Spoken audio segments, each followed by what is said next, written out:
I answered a phone call from my own number last night.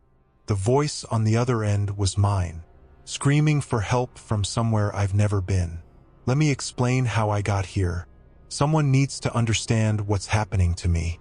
My name is Marcus Rivera. Until yesterday, I worked tech support for a telecommunications company in Phoenix. I've been handling customer service calls for 3 years.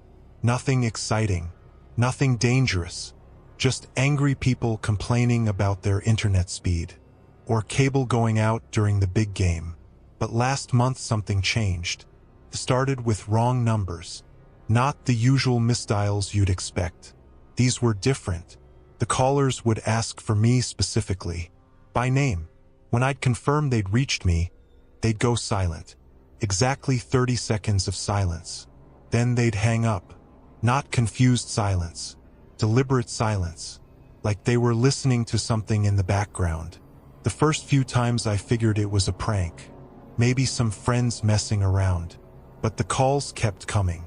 Different voices, different ages, men, women, children, all asking for Marcus Rivera, all going quiet when they found me. Then they started describing my apartment. The woman who called Tuesday night knew about the water stain on my bathroom ceiling. The teenager who called Thursday mentioned the broken blind in my bedroom window. An elderly man on Friday described my kitchen, down to the brand of coffee maker sitting on the counter. I live alone. I don't give out my address. These people were strangers. That's when I started keeping a log. Time of call, voice description, what they said. I'm methodical like that. It's the tech support training. Document everything. Find patterns. The pattern was disturbing. Every caller described something about my living space that was accurate at the moment they called. Not things that had been true for weeks or months. Things that were true right then. If I'd left a pizza box on the coffee table that morning, they'd mention it. If I'd forgotten to make my bed, they'd know. They were watching me somehow. I checked for cameras, tore my apartment apart looking for hidden devices. Nothing. I covered all the windows, changed the locks, even had the landlord check for unauthorized access to the building. Everything came back clean, but the calls continued. Last Sunday something new happened. I was eating cereal for dinner, watching some mindless TV show, when the phone rang. Unknown number as always. Is this Marcus Rivera? A child's voice, maybe 8 years old. Yeah, this is Marcus. 30 seconds of silence. But this time I could hear something in the background. Faint but unmistakable. The same TV show I was watching. Same episode. Same commercial break. The kid was watching the same channel I was. At the exact same time. I hung up and immediately changed the channel. My phone rang again within seconds. Is this Marcus Rivera? Same child's voice. I didn't answer. I could hear the new channel playing in the background of their call. I turned off the TV entirely. The background noise on their end went quiet too. I hung up and unplugged my television. When the phone rang a third time, I let it go to voicemail. The message was 47 seconds. Of a child crying. That night I couldn't sleep. I kept the lights on. Sat in my living room with a baseball bat. Watching the windows. Around 3 a.m. my phone buzzed with a text message. Why won't you talk to me? Came from my own number. I stared at the screen until my eyes burned. How do you get a text from your own phone? I didn't send it. The message wasn't in my sent folder. But there it was. From my number to my number. I typed back, "Who is this?" The response came immediately. "You know who this is." "No, I don't." "What do you want?" "I want to come home." I threw the phone across the room. It hit the wall and clattered to the floor. Screen cracked but still functioning. The text notification sound kept chiming. Over and over. 27 new messages. All from my own number. "I'm so cold here. Why did you leave me? I can see you reading these. The others won't let me sleep. They keep asking about you. I told them you were coming. You are coming, aren't you? Marcus." Marcus, answer me. Answer me. I know you're there. I can see you holding the phone. Look up. I looked up. Nothing there but the ceiling. But the final messages made my blood freeze. Wave at me. I said wave. Good boy. I hadn't waved. I was certain I hadn't waved. But my arm felt strange, like I'd been holding it up for a long time. The next few days were a blur of sleepless paranoia. I stopped answering the phone entirely, stopped checking texts, but the calls kept coming. Every few hours my phone would ring. Unknown number, always unknown. I decided to change my number, went to the phone company, filled out the paperwork, got a brand new line. For one beautiful day the calls stopped. Then they started again on the new number. Same voices, same questions, same 30-second silences. But now they knew I'd changed my number. The elderly man who called that first night on the new line said this. That won't work, Marcus. We're not calling your phone. We're calling you. I didn't understand what he meant until yesterday. I was at work, handling a normal customer service call, when the woman on the line stopped mid-sentence. Marcus, she said. Marcus Rivera? My blood went cold. This was a customer call. Random. She shouldn't know my last name. How do you know my full name, ma'am? 30 seconds of silence. Then she hung up. 2 calls later, a man called about his cable box. 3 minutes into troubleshooting, he asked this. Marcus, why won't you come home? I hung up immediately, checked the call log, verified the customer information. It was a legitimate service call from a paying customer in Tampa, Florida. But somehow he'd become one of them. That's when I realized they weren't calling me.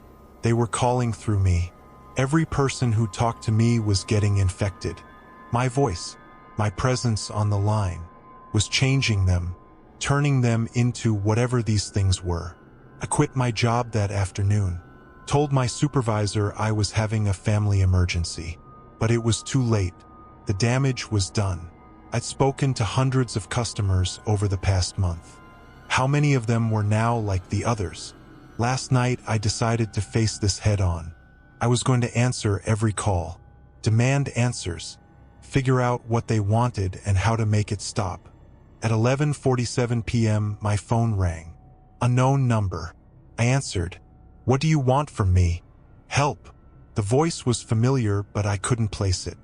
Help with what? I'm trapped. Can't get out. It's so dark here, Marcus. So cold. The others keep asking about you, but I don't know what to tell them. Who are you? What others? Look at your caller ID. I looked. The display showed Marcus Rivera. The voice on the phone was mine. That's impossible, I whispered. Is it? How do you think this works, Marcus? Where do you think we go when you don't answer? I don't understand. Every time you ignore a call, every time you hang up, every time you turn off the phone, we get pushed deeper into the dark spaces between the signals, the empty frequencies. We're still here, Marcus. We've always been here, waiting. You're not me. I am you. The you that answered the phone 3 weeks ago. The you that tried to help an old man find his son's number. Remember? You transferred him to directory assistance. And that's when the transfer went wrong. That's when I got stuck. I did remember. An elderly customer, confused about how to reach his son. Simple transfer to directory assistance. Nothing unusual about it. Every version of you that answers a call, Marcus. Every version that tries to help. Gets trapped in the system when something goes wrong. We accumulate. We multiply. And now there are so many of us here in the dark. That's insane. Is it? You work for a phone company. You know how complex the routing systems are. All those switches and servers and satellite relays. What happens to the data that gets lost in transmission? Where do the dropped calls go? The failed connections? I couldn't answer. My throat felt like it was closing. We go into the spaces between Marcus, the network gaps, the dead zones in the system, and we wait. We call out hoping the living version will hear us and find a way to pull us back.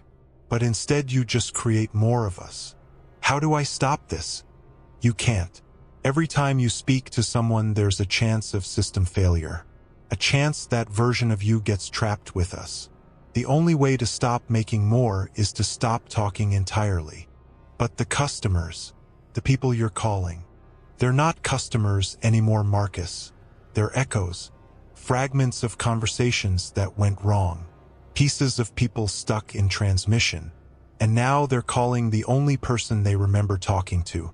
You. I dropped the phone, but I could still hear my own voice coming from the speaker. Don't hang up, Marcus. Please. So lonely here. There are thousands of us now. All the versions of you that got lost over the years. All the customers whose calls failed. We just want to come home. I picked up the phone. What happens if I keep talking to you? Then you'll understand. You'll see where we are. And maybe you can help us find our way back. And if I don't, then we keep calling. Forever. And every time someone new answers, every time the system glitches, every time a call drops or a connection fails, there will be more of us. More voices in the dark. More echoes of people who just wanted to get through. I'm still holding the phone. My own voice is still talking on the other end, begging me to help, explaining the mechanics of digital purgatory, describing the endless corridors of failed connections where the lost voices wander. But here's what terrifies me most. I just realized I haven't been breathing for the past 5 minutes. My chest isn't moving. My heart isn't beating. But I'm still talking, still listening, still recording this message for whoever finds it. I think I've been dead since the moment I answered that call from my own number. I think I'm the echo now, the fragment, the lost connection. And if you're hearing this, if someone is reading these words, then I'm calling you now, asking for your help, trying to find my way back from the spaces between the signals. My name is Marcus Rivera. I work for a telecommunications company in Phoenix. Well, I used to. Now I work in the dark spaces between your phone calls. And I'm very, very good at my job. Your phone is about to ring. When it does, check the caller ID. It might just say unknown, but that's not quite right. It's me, and I need to talk to you about the others. They're getting impatient.